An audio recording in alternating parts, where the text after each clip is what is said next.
Ekonomi Makro Islam Krisna Ramadhani dengan NIM 202020 3861 21 10 35. Pertama, sistem ekonomi. Pengertian sistem ekonomi. Definisi sistem ekonomi adalah cara atau strategi suatu bangsa atau negara dalam mengatur kehidupan ekonominya dalam rangka mencapai kemakmuran masyarakatnya. Sistem ekonomi pasar atau bebas adalah sistem perekonomian yang memberikan kebebasan sepenuhnya dalam segala bidang perekonomian kepada masing-masing individu untuk memperoleh keuntungan yang sebesar-besarnya. Macam-macam sistem ekonomi. Sistem ekonomi tradisional, yaitu kegiatan ekonominya masih menggunakan tradisi turun-temurun yang berlaku dalam suatu masyarakat dan telah menjadi nilai budaya setempat. Ciri-cirinya yaitu: pertama, kegiatan produksi yang tergantung alam. Alat produksi sangat sederhana. Kegiatan ekonomi dilakukan sesuai tradisi. Hasil produksi untuk memenuhi kebutuhan sendiri dan bersifat homogen. Masyarakat masih sulit menerima perubahan. Sistem ekonomi liberal, yaitu di mana pengelolaan ekonomi diatur oleh kekuatan pasar. Sistem ekonomi ini menghendaki adanya kebebasan individu dalam melakukan kegiatan ekonomi. Artinya, setiap individu diakui keberadaannya dan mereka bebas bersaing. Ciri-cirinya yaitu adanya pengakuan terhadap hak individu. Setiap manusia adalah homo economicus, kedaulatan konsumen dan kebebasan dalam konsumsi. Menerapkan sistem persaingan bebas, motif mencari laba terpusat, lada kepentingan sendiri. Sistem ekonomi terpusat, yaitu segala sesuatu harus diakui oleh negara dan dikomandangkan dari pusat. Sistem ini menghendaki kemakmuran masyarakat secara merata dan tidak adanya penindasan ekonomi. Ciri-cirinya yaitu semua sumber daya ekonomi dimiliki dan dikuasai oleh negara. Seluruh kegiatan ekonomi harus diusahakan bersama. Semua perusahaan milik negara sehingga tidak ada perusahaan swasta. Segala keputusan mengenai jumlah dan hasil barang ditentui oleh pemerintah. Sistem ekonomi campuran, yaitu perpaduan antara sistem ekonomi liberal dan sistem ekonomi sosial. Pada sistem ini, pemerintah melakukan pengawasan dan pengendalian dalam perekonomian.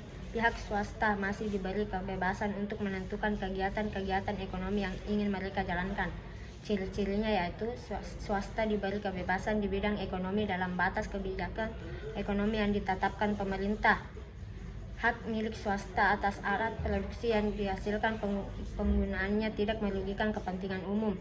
Pemerintah bertanggung jawab atas jaminan sosial dan pemerataan pendapatan. Jenis dan jumlah barang diproduksi ditentukan oleh mekanisme pasar. Kebaikan dan keburukan sistem ekonomi. Kebaikan sistem ekonomi liberal, yaitu setiap individu memberikan kebebasan dan kesempatan untuk berusaha. Setiap individu bebas memiliki alat produksi. Setiap individu bebas memilih bidang usaha yang disukai. Persaingan dapat menyebabkan adanya dorongan untuk maju. Keburukan sistem ekonomi liberal. Kebebasan berusaha menyebabkan adanya kelompok yang sangat dominan, sementara ada kelompok yang lemah dan akhirnya menimbulkan monopoli yang merugikan masyarakat dan menimbulkan penindasan terhadap manusia karena mengejar keuntungan yang sebesar-besarnya. Kebaikan sistem ekonomi sosialis. Pertama, pemerintah bertanggung jawab sepenuhnya terhadap perekonomian. Pemerintah mengatur distribusi hasil produksi, mudah melakukan pengolahan dan pengawasan. Keburukan sistem ekonomi sosialis, yaitu hak milik pribadi tidak diakui, potensi inisiatif dan daya kreasi masyarakat tidak berkembang. Negara dan aparatur negara bersifat dominan dalam mengatur sistem perekonomian. Kebaikan sistem ekonomi campuran. Pertama, kestabilan ekonomi terjamin. Pemerintah dapat memfokuskan perhatian untuk memajukan sektor usaha menengah dan kecil. Adanya kebebasan berusaha dapat mendorong kreativitas individu. Hak milik individu atas sumber produksi diakui walaupun ada pembatasan. Lebih mementingkan kepentingan umum daripada kepentingan pribadi. Keburukan sistem ekonomi campuran, yaitu sulit menerima batas antara kegiatan ekonomi yang seharusnya dilakukan pemerintah dan swasta. Sulit menentukan batas antara sumber produksi yang dapat dikuasai oleh pemerintah dan swasta. Kedua, sistem ekonomi Islam. Sistem ekonomi Islam, suatu peraturan yang pelaksanaan ekonominya berdasarkan hukum dan Islam seperti Al-Quran dan hadis yang meliputi kegiatan simpan pinjam, jual beli, investasi, dan sebagainya. Kelebihan dan kekurangan sistem ekonomi Islam. Kelebihannya yaitu pada dasarnya praktik dan tujuan dalam sistem ekonomi Islam sendiri sudah ada sejak lahir agama Islam, menggunakan moral dan etika berdasarkan lada keadilan kebebasan dalam pengambilan. Kekurangannya, berkembangnya literatur ekonomi Islam berjalan lambat, praktik ekonomi konvensional lebih dikenal masyarakat, tidak ada gambaran ideal negara menggunakan sistem ekonomi Islam. Ciri-ciri sistem ekonomi Islam. Pertama, keseimbangan antara kepentingan individu dan masyarakat. Sasaran untuk mencapai keseimbangan dunia dan akhirat, kepentingan awam diutamakan dibanding kepentingan individu. Kedua, wujud peradilan adil dan seksama. Pengeluaran barang yang halal, pembaziran sumber dan penindasan terhadap individu tidak berlaku. Ketiga, sebagian dari keseluruhan hidup Islam. Individu bebas mencari kebebasan asalkan tidak bertentangan dengan hukum Islam. Pembangunan ekonomi meliputi pembangunan insan dan segi kebendaan dan kerohanian. Ketiga, peran pemerintah dalam masyarakat. Peran pemerintah terhadap perekonomian negara. Terdapat 3 pemerintah dalam perekonomian di suatu negara, yaitu pertama, peran alokasi. Peran pemerintah dalam menyediakan barang dan jasa dipergunakan atau dimanfaatkan oleh masyarakat. 2. Peran stabilisasi. Fungsi pemerintah yang diciptakan untuk kestabilan di bidang ekonomi, hukum, keadilan, dan sosial politik. 3. Peran distribusi. Peran pemerintah untuk melurus perataan distribusi pendapatan masyarakat agar daerah di suatu negara tidak mengalami kesenjangan akibat tidak meratanya distribusi pendapatan masyarakat. Kebijakan pemerintah dalam bidang ekonomi. Dalam pembangunan ekonomi ada namanya kegagalan pasar, seperti kekakuan harga, monopoli, dan dampak negatif kegiatan usaha swasta. Maka ini diperlukan investasi pemerintah dalam perekonomian untuk mengurangi kegagalan pasar tersebut. Seperti yang kita ketahui bahwa dalam mekanisme pasar pasti ada aturan. Mekanisme pasar tidak dapat berfungsi tanpa kebendaan atau aturan yang dibuat oleh pemerintah. Aturan inilah yang memiliki berikan landasan bagi beberapa aturan lain, termasuk memberikan sanksi bagi pelaku ekonomi yang melanggarnya. Keempat, uang dalam ekonomi. Pengertian uang. Uang dalam ekonomi konvensional.